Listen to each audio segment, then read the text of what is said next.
خطے میں ایک بار پھر جنگ کے بادل گہرے ہونے لگے۔ آبنائے ہرمز میں 2 روز قبل ہونے والی جھڑپوں میں اضافہ ہو گیا ہے۔ امریکہ نے گزشتہ روز کے بعد آج پھر ایران پر حملے کر دیے۔ امریکی افواج کی جانب سے سیریک، بندر لنگا اور جزیرہ قشم پر بمباری کی گئی ہے۔ امریکی افواج نے 10 ایرانی فوجی اہداف کو نشانہ بنانے کا دعویٰ کیا ہے۔ امریکی فوج نے فضائی کارروائیوں کی ویڈیو بھی جاری کر دی ہے۔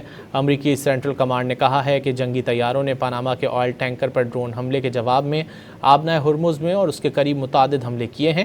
بیان میں مزید کہا گیا ہے کہ یہ حملے تجارتی جہاز رانی کے خلاف ایران کی مسلسل جارحیت کے براہ راست جواب میں کیے گئے اور ایرانی فوج کے مانیٹرنگ سسٹم، مواصلاتی نظام، فضائی دفاع، ڈرون اسٹوریج اور بارودی سرنگیں بچھانے کی تنصیبات کو نشانہ بنایا گیا۔ سینٹ کام نے یہ بھی باور کرایا کہ ایران کو جنگ بندی معاہدے کی پاسداری کا موقع دیا گیا تھا، لیکن اس نے ایسا نہیں کیا۔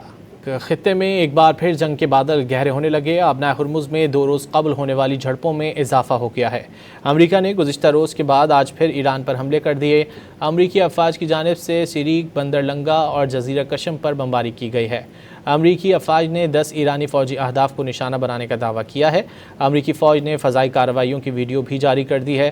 امریکی سینٹرل کمانڈ نے کہا ہے کہ جنگی طیاروں نے پاناما کے آئل ٹینکر پر ڈرون حملے کے جواب میں آبنائے ہرمز میں اور اس کے قریب متعدد حملے کیے ہیں۔ بیان میں مزید کہا گیا ہے کہ یہ حملے تجارتی جہاز رانی کے خلاف ایران کی مسلسل جارحیت کے براہ راست جواب میں کیے گئے اور ایرانی فوج کے مانیٹرنگ سسٹم، مواصلاتی نظام، فضائی دفاع، ڈرون اسٹوریج اور بارودی سرنگیں بچھانے کی تنصیبات کو نشانہ بنایا گیا۔ سینٹ کام نے یہ بھی باور کرایا کہ ایران کو جنگ بندی معاہدے کی پاسداری کا موقع دیا گیا تھا، لیکن اس نے ایسا نہیں کیا۔